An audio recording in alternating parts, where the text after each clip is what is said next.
आप फैसलाबाद से आए हैं? जी फैसलाबाद चकवाल मंडी में। चकवाल एक तो पेट्रोल महंगा है और आप इतना सफ़र करके आए, तो आपका कैसा तजर्बा रहा आज का? तजुर्बा इदा ही आ, बस किते कम हो गया, किते ना होया, किते मुनाफा हो गया, किते घाटा हो गया। पहले आते हैं इधर? 3 माह हो गए हमें इधर।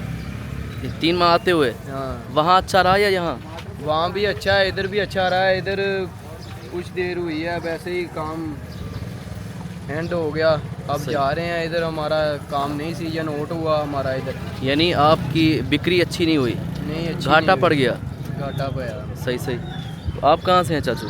जी सर, हम चकवाल शहर से हैं। सही सही। मजदूरी करते हैं, यहाँ अपना रक्षा रखा हुआ है। सही हैं जी, लेकिन महंगाई इतनी हो गई है, हम हाँ। आपको क्या बताएं। ऐसा है वाकई। महंगाई चलो साथ साथ सबके लिए, मेरे लिए अकेले नहीं है, लेकिन हम पेट्रोल से मजबूर हैं। जिस सवारी से हम पैसे मांगते हैं वो सवारी पूरा किराया नहीं देती, पूरा